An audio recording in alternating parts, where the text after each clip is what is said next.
ان کے ہاتھوں پر چھالے پڑ جاتے ہیں، لیکن وہ چاہتے تھے کہ ان کی بیٹی بھی گوشت کا ذائقہ چکھے، وہ اس ذائقے سے محروم نہ رہے۔ وہ چاہتے تھے کہ ان کی بیٹی بھی کتابوں کی مہک سونگھے، وہ کتابوں کے پنوں کے لمس سے محروم نہ رہے۔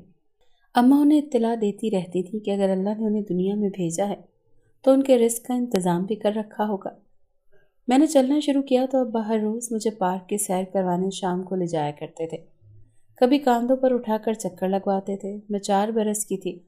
اس دن کشمیری بازار میں ابو کا ہاتھ تھامے میں تیز چلنے کی کوشش میں مصروف تھی، لیکن دکانوں میں سجے کھلونوں سے الجھتی نگاہیں بار بار قدم روک دیتی تھی۔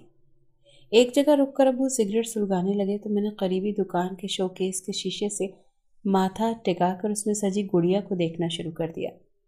ویسے میرے پاس ایک گڑیا تھی تو، لیکن محض 3-4 انچ لمبی، بنا کپڑوں کے۔ اس کی بناوٹ میں ہی کپڑوں کے نشان بنے ہوئے تھے۔ میرا جی چاہتا تھا کہ اس نے بھی کپڑے پہنے ہوں، باقی سب کی گڑیاؤں کی طرح۔ میں بچی کچی کترنے اس کے بدن پر لپیٹ کر اسے خوبصورت بنانے کی جدوجہد میں لگی رہتی تھی، لیکن شوکیس میں سجی گڑیا تو بہت لمبی تھی۔ پلاسٹک کی بنی اس گڑیا کے سر پر بالوں جیسی لکیریں تھیں، جن پر بھورا رنگ تھا، ہونٹوں پر سرخ رنگ لگایا گیا تھا، اور اس نے ایک پھولدار فراک پہن رکھا تھا۔ ابو میری جانب متوجہ ہوئے تو ہمیشہ کی طرح انہوں نے میری آنکھوں میں میری خواہش پڑھ لی تھی۔ دراصل ابو جان نے مجھ سے سدا اتنی محبت کی کہ مجھے کبھی ان سے کچھ مانگنا ہی نہیں پڑا۔ تمام عمر انہوں نے کہے بغیر میری خواہش جانی اور میرے شوہر کو امتحان میں مبتلا کر گئے، کیونکہ مجھے مانگے بغیر یہی توقع ہوتی تھی کہ وہ میری تمنا جان لے، جبکہ ایسا ہو نہیں پاتا تھا۔ ابو نے میرے سر پر ہاتھ پھیرتے ہوئے کہا، میری بیٹی کو گڑیا پسند آئی ہے؟ میں نے زور زور سے اس بات میں سر ہلایا۔ ابو نے دکاندار سے مخاطب ہو کے قیمت پوچھی، جسے سن کر ان کے چہرے پر پریشانی اور مایوسی کا غبار سا چھا گیا۔ انہوں نے اپنی جیب کو ٹٹولا۔ مہینے کے کافی دن ابھی باقی تھے اور انہیں احساس ہو رہا تھا کہ اس گڑیا کو خریدنا ممکن نہیں ہوگا۔ تنخواہ دار لوگوں کی خواہشات کیلنڈر پر درج ہوتی ہیں اور تاریخوں سے معکوس متناسب ہوتی ہیں۔ جو تاریخ بڑھتی ہے، خواہشات کی بار آوری کا امکان کم ہوتا چلا جاتا ہے۔ ہونٹوں کو سختی سے بھیجتے ہوئے ابو نے بھرائی ہوئی آواز میں مجھ سے کہا کہ یہ اچھی نہیں ہے بیٹا، میں آپ کو دوسری گڑیا لے کر دوں گا۔ شاید میرا دل اس وقت زور سے دھڑکا ہوگا، لیکن میں نے گڑیا پر نظریں جمائے ہوئے کہا، ہاں یہ اچھی نہیں ہے، میں دوسری گڑیا لے لوں گی۔ ایک لفظ کہے بغیر مجھے دل اور مدھم قدم سے ہم آگے بڑھ گئے۔ شاید میں نے مڑ کر دکان کی جانب دوبارہ دیکھا ہوگا، شاید کچھ دیر اس کے بارے میں سوچا ہوگا، لیکن پھر بازار کی رونق میں بہل گئی ہوں گی۔ لیکن ابو جی کے لیے ہر قدم دشوار ہو رہا تھا۔ ان کی آنکھوں میں بار بار آنسو آ رہے تھے، جنہیں وہ چپکے سے صاف کر لیا کرتے تھے۔ اپنی کم مائیگی سے زیادہ انہیں مجھ سے بولے جھوٹ کی تکلیف ہو رہی تھی، اور اس سے بھی زیادہ میرے چپ چاپ مان جانے کی۔ قریباً 8 فرلانگ چلنے کے بعد ابو واپس مڑ گئے۔ اینک کے شیشے صاف کر کے انہوں نے میری جانب دیکھا اور واپسی کا سفر تیز رفتاری سے طے کرنے لگے۔ اسی دکان کے سامنے جا کر وہ رک گئے۔ میں نے سوالیہ نظروں سے ان کی جانب دیکھا۔ مسکرا کر کہنے لگے، ویسے یہ گڑیا بھی اچھی ہے۔ میرا دل بلیوں چھلنے لگا۔ جی ابو، بہت اچھی ہے۔ ابو جان نے گڑیا خرید کر میرے ہاتھ میں دے دی۔ میں نے پیکنگ کے اوپر سے ہی گڑیا کے چہرے پر ہاتھ پھیرا۔ یوں لگ رہا تھا جیسے مجھے ہفت تقلیم کی دولت مل گئی ہو۔ جب ہم دلی دروازے تک آئے، ٹانگے میں بیٹھے تو ابو جان نے مجھے گود میں بٹھا لیا۔ میں نے گڑیا کو بازو میں سمیٹے بیٹھی تھی اور ابو جی کی آنکھوں کے گوشے اب بھی نم تھے۔ کچھ عرصے بعد میرا اسکول میں داخلہ ہو گیا۔ امی اور ابو کی بھرپور توجہ کی بدولت میں پڑھائی میں بہت اچھی تھی۔ ہمارے محلے کا کوئی بچہ اسکول میں پڑھنے نہیں جاتا تھا۔ سب رشک بھری نگاہوں سے میرے بستے اور کتابوں کو دیکھا کرتے تھے اور کہا کرتے تھے کہ تم تو بہت خوش نصیب ہو جو تمہارے ابو تمہیں لڑکی ہونے کے باوجود بھی اتنے مہنگے اسکول میں، اچھے اسکول میں پڑھا رہے ہیں۔ اسکول میں جاتے ہی میں مسکرا دی، جیسے میں کسی اور جہان میں آ گئی۔ میں نئی کتابوں پہ بار بار ہاتھ پھیر رہی تھی، نیا یونیفارم پہن کر خود کو پری تصور کر رہی تھی۔ ابا کی تو بار بار آنکھیں بھیگ رہی تھیں۔ مجھے کتابیں پڑھنے کا بہت شوق تھا۔ اماں مجھے سبق یاد کروا دیا کرتی تھی۔ اماں کبھی کبھار محلے کے بچوں کو بھی مفت پڑھا دیا کرتی تھی۔ میری بہت سی سہیلیاں اماں کے پاس پڑھنے آتی تھی۔ ابا کہا کرتے تھے کہ ان بچیوں سے فیس مت لیا کرو، یہ پریاں بیچاری تو کچھ پڑھنے کی جستجو میں آ جاتی ہیں، تو ان بیچاروں سے فیس لے کر ان کا یہ راستہ بھی روکنا نہیں، اگر یہ پڑھنا چاہتی ہیں تو پڑھا دیا کرو۔ میری اماں نے 10ویں پاس کر رکھی تھی اور وہ کتابیں پڑھنا جانتی تھی، وہی مجھے پڑھایا کرتی تھی۔ میں اسکول کی پڑھائی میں بہت اچھی تھی، تمام ٹیچرز میری تعریف کیا کرتے تھے۔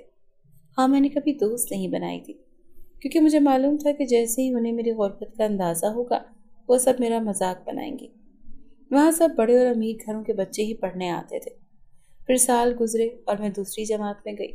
ہمارے آنگن میں پھر سے ایک پھول کھلا۔ ابا کی ذمہ داری دگنی ہو گئی۔ اب انہیں ایک بچے کی ذمہ داری نہیں تھی بلکہ دو بچوں کو پالنا تھا۔ آج کل کے دور میں دودھ اور بنیادی ضروریات ہی اتنی مہنگی ہیں کہ عام آدمی انہی کو پورا کرتا کرتا اس دنیا سے چلا جاتا ہے۔ میری عبادت دن کو ایک جگہ کام کیا کرتے تھے اور شام کو دوسری دکان پر کھڑے ہوتے تھے۔ ان کا بس چلتا تو رات کو بھی ہمارے لیے کام کر لیتے۔ اماں نے انہیں بہت کہا کہ اپنی صحت کا بھی خیال رکھا کریں۔ آپ ہیں تو ہم ہیں، اگر آپ کو کچھ ہو گیا تو ہمارا کیا بنے گا؟ میں دوسری جماعت میں اول آئی تھی۔ مجھے اسکول کی جانب سے فری تعلیم کی پیشکش کی گئی تھی۔ میرا ابا اس بات سے بہت خوش تھے۔ وہ کہنے لگے کہ تم نے تو میرا نام روشن کر دیا۔ وہ مجھ سے بہت محبت کرتے تھے۔ ہم باپ بیٹی کا رشتہ انتہائی انمول تھا۔ میری بہن بڑی ہوئی تو اس کو لے جانے کی ذمہ داری بھی ابا کے کاندھوں پر پڑ گئی اور اماں کی گود میں تیسرا بچہ یعنی کہ میرا بھائی تھا۔ اب اس بڑھتی غربت میں کتنا ہی ہاتھ پاؤں مار لیتے۔ آخر کو انہوں نے ترکی جانا تھا۔ تین بچوں کو ایک پرائیویٹ اسکول میں پڑھانا ان کے بس کی بات نہ تھی۔ میں تو پھر بھی فری پڑھ رہی تھی۔ میری بہن اور میرا بھائی اسکول کی فیس ادا کر کے ہی پڑھتے تھے۔ اس وجہ سے ابا نے غربت کو دیکھتے ہوئے انہیں گھر کے پاس ایک درمیانے اسکول میں داخل کروا دیا۔ میرا نصیب بھی تب تک ہی تھا جب تک میں اسکول میں فری میں پڑھ رہی تھی۔ اماں نے ہمیں باہر کے کاموں کے ساتھ گھر کے کام بھی سکھائے تھے۔ وہ ابا کے ساتھ محنت مزدوری کرنا چاہتی تھی۔ انہوں نے یہاں تک کہ لوگوں کے گھروں کے کام کرنے کا بھی سوچا تھا، لیکن ابا نے انہیں سختی سے منع کر دیا تھا۔ ابا کہنے لگے کہ میری عزت ہی گوارا نہیں کرتی کہ میں اپنی بیوی کو کاموں پر لگاؤں۔ میں جب تک کما رہا ہوں اس وقت تک کھاتے جاؤ۔ ہم تینوں بہن بھائیوں میں اتنا فرق نہ تھا۔ ہم تینوں ہی اسکول جاتے تھے۔ تینوں کے ہی اخراجات تھے۔ مہینے میں ایک بار مرغی کا گوشت بنتا تھا جس کو ہم بڑے چاو سے کھاتے تھے اور پھر ہر مہینے اس چیز کا انتظار کرتے تھے کہ کب وہ دن آئے گا اور کب گوشت بنے گا۔ سبزی اور دالیں کھا کھا کر منہ کے ذائقے ہی پک چکے تھے۔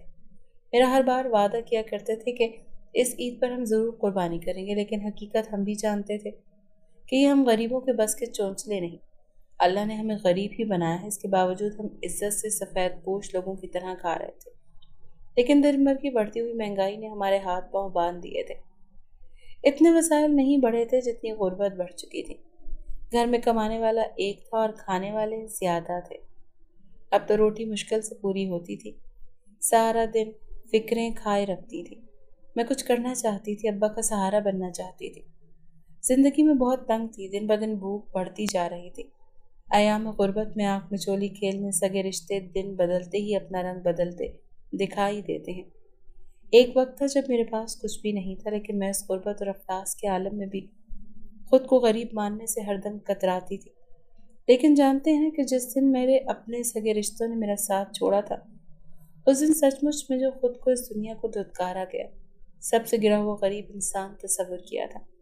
اور آج اس غریب کے پاس سب کچھ ہے، لیکن وہ بھروسہ اور وہ اعتماد نہیں جو پہلے اسے اپنوں پر ہوا کرتا تھا۔ میں نے جیسے ہی نویں کے امتحانات دیے بچوں کو ٹیوشن پڑھانا شروع کر دیا تھا۔ اس سے میری کاپیوں کتابوں کا خرچہ نکل آتا۔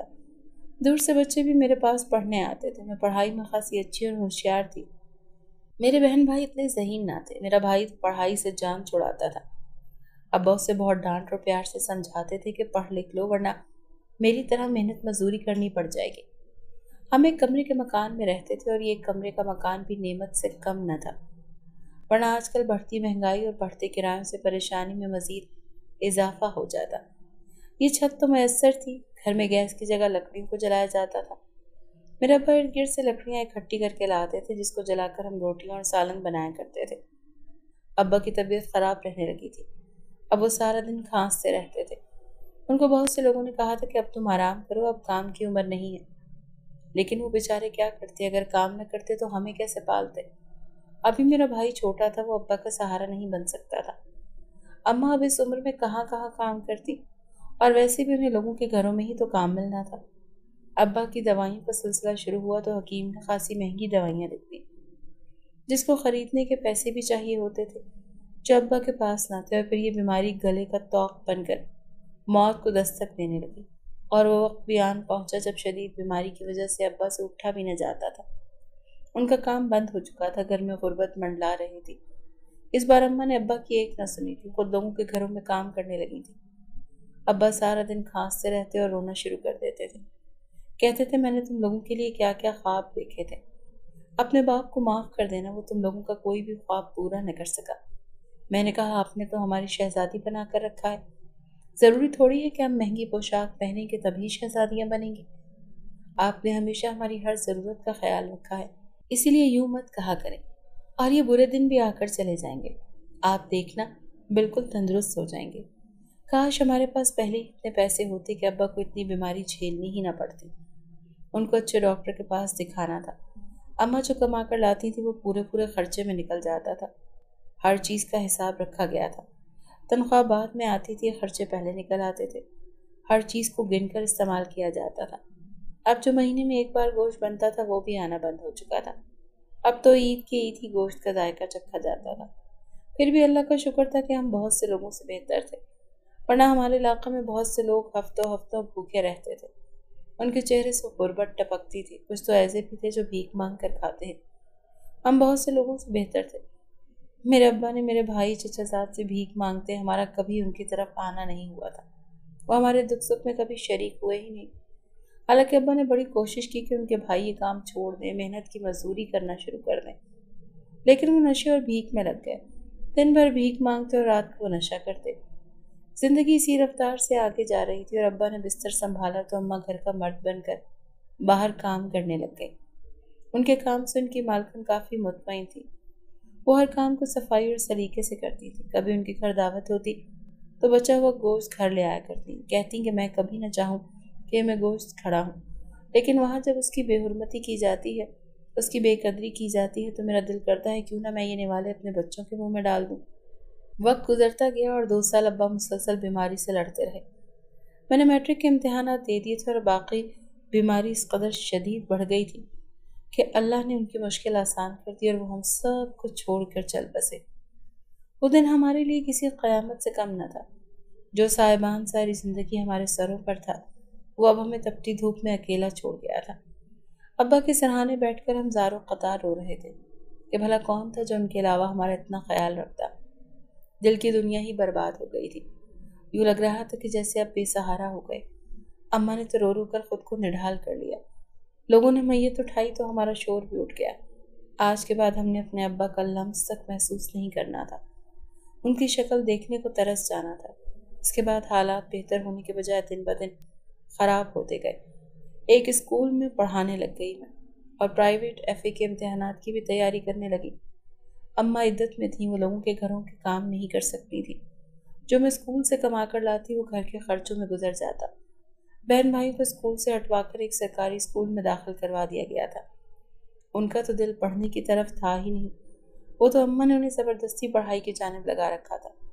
وہ کہتی تھیں بھائی پڑھ کر ان کا سہارا بن جائے گا۔ ان کو تو ہماری شادیوں کی فکر لگ گئی تھی۔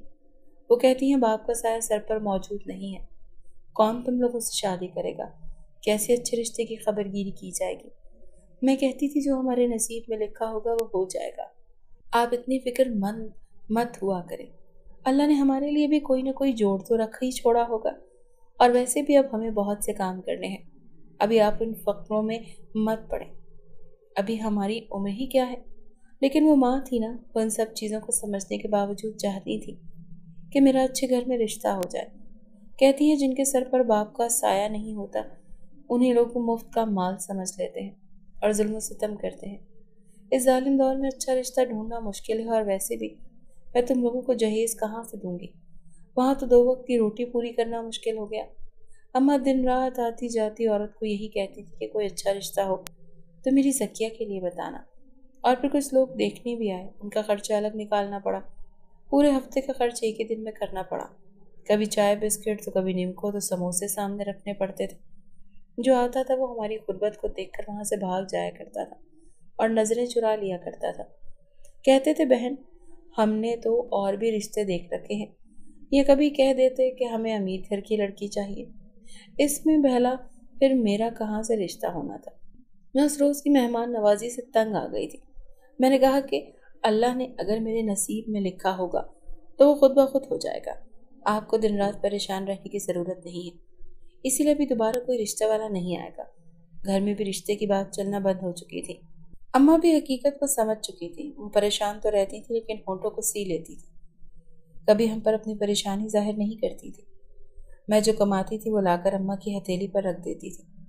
میں بھائی کو یہی کہتی تھی کہ اپنی توجہ پڑھائی کی جانب لگاؤ، لیکن وہ پڑھائی کے علاوہ ہر کام کرتا تھا۔ سارا دن کرکٹ کھیلنا اس کا ایک مشغلہ بن چکا تھا، جس پر ہم کافی تنگ آ گئے تھے۔ بہت روکنے کی بھی کوشش کی لیکن وہ بچہ تھا، کہاں سمجھ سکتا تھا۔ اماں دوبارہ عدت کے بعد گھروں کے کام کرنے لگ گئی اور ایک چھوٹی سی کمیٹی بھی ڈال لی۔ کہنے لگی جب کمیٹی نکلے گی تب تم لوگوں کا جو جمع کروں گی تاکہ تم لوگوں کا فرض ادا کر سکوں۔ اس کمیٹی کے جمع کرنے اور نکلنے میں وقت کا پتہ ہی نہ چلا اور بھائی نے کمیٹی کے نکلتے ہی ضد لگا دی کہ اسے موٹر سائیکل چاہیے۔ اب وہ نویں جماعت میں ہو چکا تھا۔ کہنے لگا کہ آج کل موٹر سائیکل تو ہر ایک کی ضرورت ہے، میں دور کے کالج میں بھی پڑھنے جا سکتا ہوں، آگے پڑھائی جاری رکھنے کے لیے میرے لیے ضرورت ہے۔ میری اماں کو کہا کہ جہیز پھر جمع کر لینا، ابھی اگر اس کی خواہش ہے تو آپ اس کو موٹر سائیکل دلا دیں۔ یوں وہ سارے پیسے جمع پونجی ایک موٹر سائیکل لینے میں لگے۔ ہمارے ہاں غربت بھی اتنی بدصورت ہوتی ہے کہ ختم ہونے کے بعد بھی کسی نہ کسی شکل میں معاشرے کو نقصان پہنچاتی رہتی ہے، اور یہ دونوں لڑکے اس بات کا ثبوت ہیں۔ اس میں کوئی شک نہیں کہ بعض لوگ انتہائی غربت سے نکل کر محنت کر کے امیر بنتے ہیں، وہ داد کے مستحق ہوتے ہیں، اور بہت اچھی بات ہے۔ میں اپنے گھر کے حالات بدلنا چاہتی تھی۔ میں نے جیسے ہی ایف اے کیا آگے نرسنگ کے کورس میں داخلہ لے لیا۔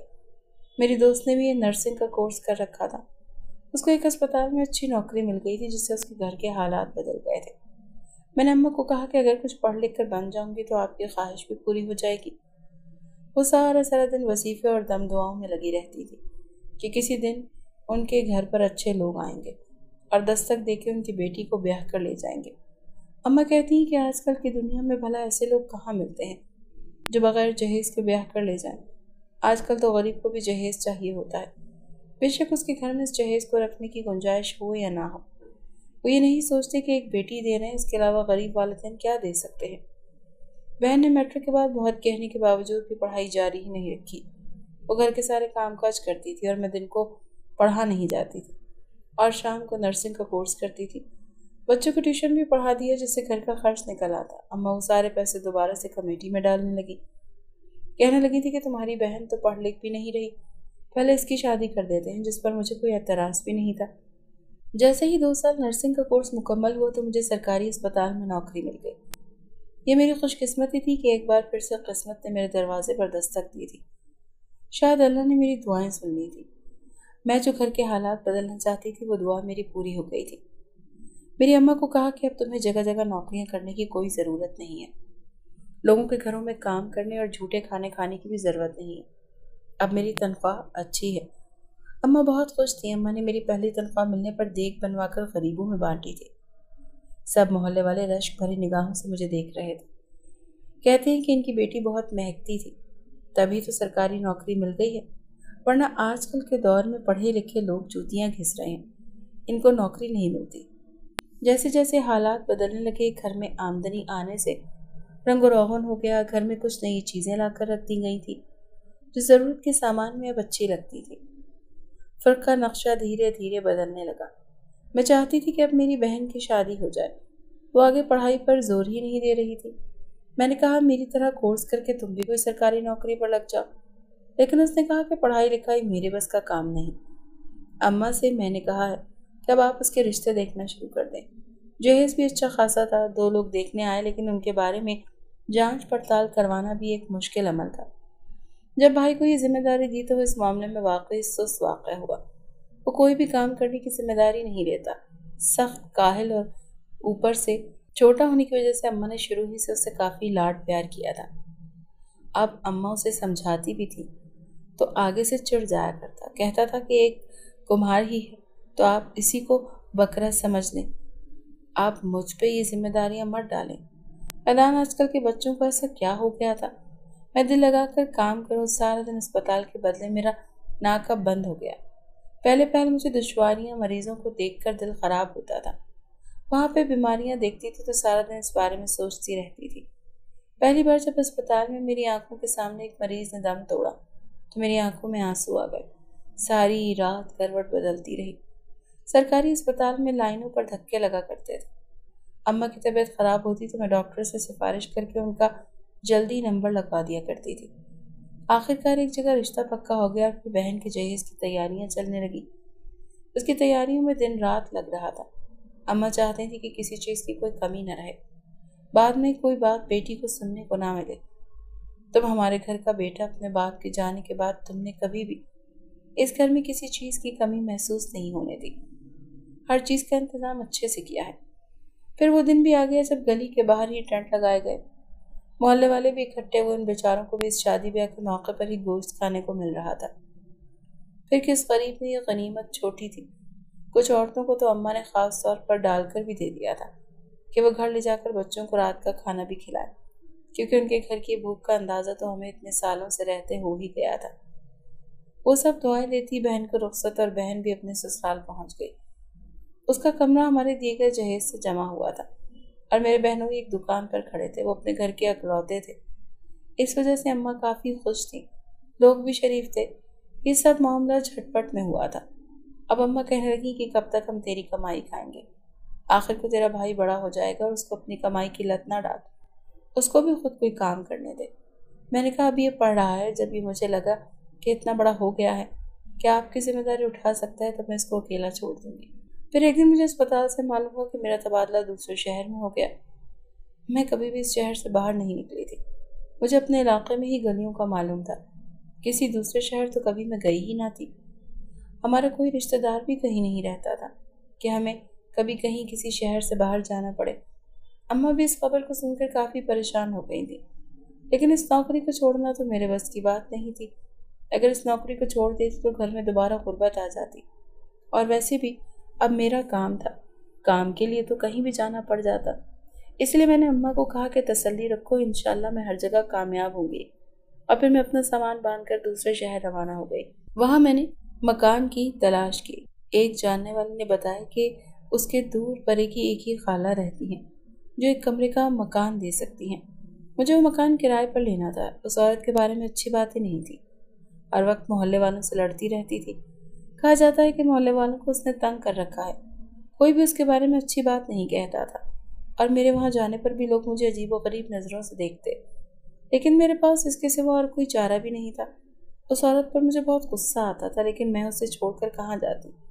وہ بھروسے مند تھی اور اکیلی عورت تھی، میرا کیا ہی بگاڑ سکتی تھی؟ میں اپنی نوکری پر دوبارہ جانے لگی۔ اماں سے روز فون پر بات کرتی تھی، میں انہیں مطمئن کرتی رہتی تھی کہ یہاں میں بہت خوش ہوں۔ سارا دن فون میں میرے ہاتھ میں رنگے ہاتھ رہتے تھے۔ ایک دن فون دیکھ کر میرا دل گھبرا رہتا تھا۔ میں پریشان حال واپس آئی تو وہ عورت فکر مند سی دکھائی دی جس نے میرے آگے گرما گرم کھانا رکھ دیا، جس کو میں نے غصے سے سائڈ پر کر لیا اور کمرے میں بند ہو گئی۔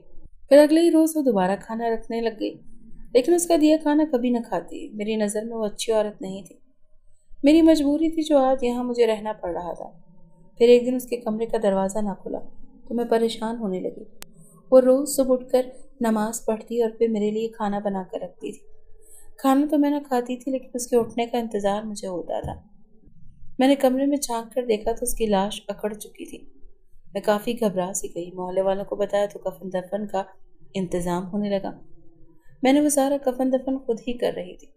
اس عورت نے مرتے مرتے اپنا مکان میرے نام کر دیا اور ایک خط لکھ کر گئی تھی۔ خط میں لکھا تھا کہ وہ تمہاری پھپھو، اس کی شادی دور کر دی گئی تھی، جس کے بارے میں کبھی پتہ ہی نہ لیا گیا تھا، اور یہ لوگ مجھے اکیلی عورت کو دیکھ کے بس باتیں بنانا جانتے تھے۔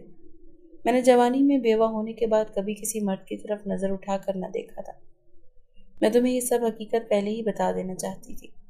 تمہاری شکل میرے مرحوم بھائی سے بہت ملتی تھی، لیکن تم نے کبھی مجھے موقع ہی نہیں دیا، کبھی میری بات ہی نہ سنی۔ لیکن میں تم سے بہت پیار کرتی ہوں، خون کی کشش نے مجھے اپنی جانب کھینچ ہی لیا، لیکن اب میرے پاس اتنا وقت نہیں تھا، اسی لیے گھر اب تمہارے نام کیے جا رہی ہوں، جب تک چاہو اس میں رہ سکتی ہو۔ میں ان کی میت کو پکڑ کر بہت روئی اور معافی مانگنے لگی کہ میں نے اتنی نیک عورت کے ساتھ کیا کر دیا۔ لوگوں کی باتوں میں آ کر میں نے اس کے ساتھ ناانصافی کر دی تھی۔ میں نے اپنی اماں کو بھی بتایا، اماں بھی یہاں آ گئی۔ ہم بہت دکھی تھے۔ میری اماں میرے ساتھ ہی اس شہر میں رہنے لگی۔ بھائی کو میں نے کاروبار کھول کر دے دیا تھا،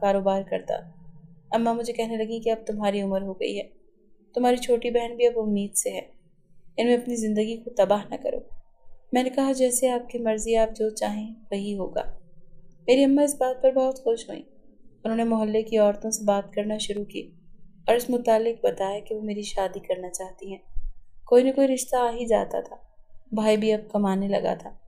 اس معاملے میں میں مطمئن ہو گئی تھی۔ وہ اماں کا خرچ اٹھا رہا تھا، بہن بھی اپنے سسرال میں خوش تھی، وہ بھی مہینے بعد ملنے آ ہی جایا کرتی تھی۔ اس کے ساتھ سسر بہت اچھے تھے، انہیں باپ اور ماں کا درجہ ہی دیتی تھی، وہ بھی اسے بیٹی ہی سمجھتے تھے۔ یہ تو دنیا کی روایت ہے کہ جو ہم نے اس رشتے میں کڑواہٹ بھر دی ہے۔ وہ دن بھی آ گیا، کچھ لوگ مجھے دیکھنے آئے، ہمیں بھی وہ لوگ پسند آئے۔ بھائی نے بھی اپنے طور پر جانچ پڑتال کروانے کی کوشش کی تو بھلے لوگ ہی معلوم ہوئے تھے۔ اماں بھی مطمئن تھی، سب دیکھ کر رشتہ پکا کر دیا گیا تھا۔ گھر میں تیاریاں چلنے لگی تھی، بہن بھی اپنے سسرال سے آ کر ہمارے ہی گھر میں رہنے لگی تھی۔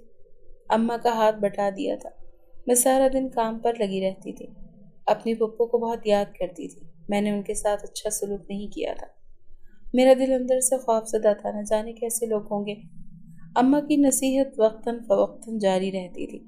ان لوگوں نے ہمیں خاص منع کر دیا تھا کہ ہمیں کوئی جہیز نہیں چاہیے، ہمیں صرف آپ کی بیٹی چاہیے، صرف ہم اسی کو لے کر جانا چاہتے ہیں۔ میرے شوہر کا اپنا کاروبار تھا اور انہیں میرے کام کرنے سے بھی کوئی مسئلہ نہیں تھا۔ آخر وہ دن بھی آ گیا جب میرا نکاح تھا۔ سب کچھ بہت سادگی سے ہوا تھا۔ اس روز مجھے ابا کی بہت یاد آ رہی تھی، کاش وہ اس خوشی کے موقع پر میرے ساتھ ہوتے، وہ بھی اپنی آنکھوں سے یہ خوشیاں دیکھ سکتے۔ لیکن اللہ نے ان کی اتنی ہی زندگی لکھی تھی، اور وہ جو لوگ تکلیف کاٹ کر گئے تھے ان کا صلہ انہیں جنت میں ضرور ملے گا۔ اماں میرے گلے لگ کر بہت روئی تھی، کہنے لگی مجھے یوں لگ رہا ہے کہ میرا بیٹا مجھ سے جدا ہو رہا ہے۔ تم نے کبھی مجھے احساس ہی نہیں ہونے دیا کہ تم اس گھر کی بیٹی ہو، تم نے ہمیشہ بڑھ چڑھ کر اس گھر کو سنوارنے میں حصہ لیا، میری ہمت کو باندھا ہے اور اپنے بھائی کو اس قابل بنایا ہے کہ وہ اپنے پاؤں پر کھڑا ہو سکے۔ میرے سسرال والے بہت اچھے تھے، وہ میرا بہت خیال رکھتے تھے۔ گھر میں نوکر چاکر تھے، مجھے گھر کا کوئی کام کرنے نہیں دیا جاتا تھا۔ کہا جاتا تھا کہ اب تم اس گھر کی بیٹی ہو، تمہیں کام کرنے کے لیے تھوڑی لائے ہیں۔ میں دن کو نوکری پر جاتی تھی، بچوں کے بعد میں نے نوکری چھوڑ دی تھی۔ میرے شوہر بہت اچھے تھے، میری بہت عزت کرتے تھے۔ اللہ نے ہمیں 2 بیٹیوں اور 2 بیٹوں سے نوازا تھا، سب اپنی زندگیوں میں خوش تھے۔ غربت کے ڈیرے اب ختم ہو گئے تھے، 3 مرد کی روٹی عزت سے کھا رہے تھے۔ اب وہ خواہشات جو پہلے بس خواہش ہی لگتی تھی، وہ اب حقیقت بن چکی تھی۔ گھر کا نقشہ بدل چکا تھا، بس ہارنا نہیں سیکھا تھا۔ زندگی میں ہارنا نہیں چاہیے ہوتا۔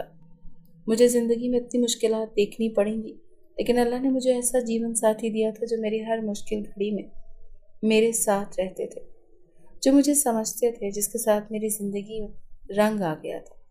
میں زندگی کو جینے لگتی، میرے دل پر اب کوئی بوجھ نہیں تھا۔ مجھے سمجھ آ گیا تھا کہ اللہ اپنے بندوں کی مدد ضرور کرتا ہے، وہ ہر انسان کو اس کی محنت کے مطابق صلہ دیتا ہے۔ اماں بھائی کے ساتھ رہ رہی تھی، اس کی شادی بھی کر دی تھی۔ غربت ہمیشہ ہی آپ کے دروازے پر بیٹھی نہیں رہتی، اس غربت سے نکلنے کے لیے آپ کو ہاتھ پاؤں چلانے پڑتے ہیں، حالات کا مقابلہ کرنا پڑتا ہے، پھر جا کر آپ اپنے حالات کے سامنے ڈٹ کر کھڑے ہو سکتے ہیں۔ زندگی میں نے بہت سے ایسے لوگوں کو دیکھا ہے جو ہاتھ پاؤں پھیلائے بغیر ہی شکوہ اور شکایات کرتے رہتے ہیں اور یہ کہتے رہتے ہیں کہ زندگی نے ہمیں دیا ہی کیا، بجائے اس کے کہ وہ اپنی زندگی میں سدھار کے لیے کچھ کام کر سکتے۔ اللہ کبھی بھی محنت کا صلہ اپنے پاس نہیں رکھتا، وہ ان لوگوں کے حالات ضرور بدلتا ہے جو اس کی جستجو کرتے ہیں۔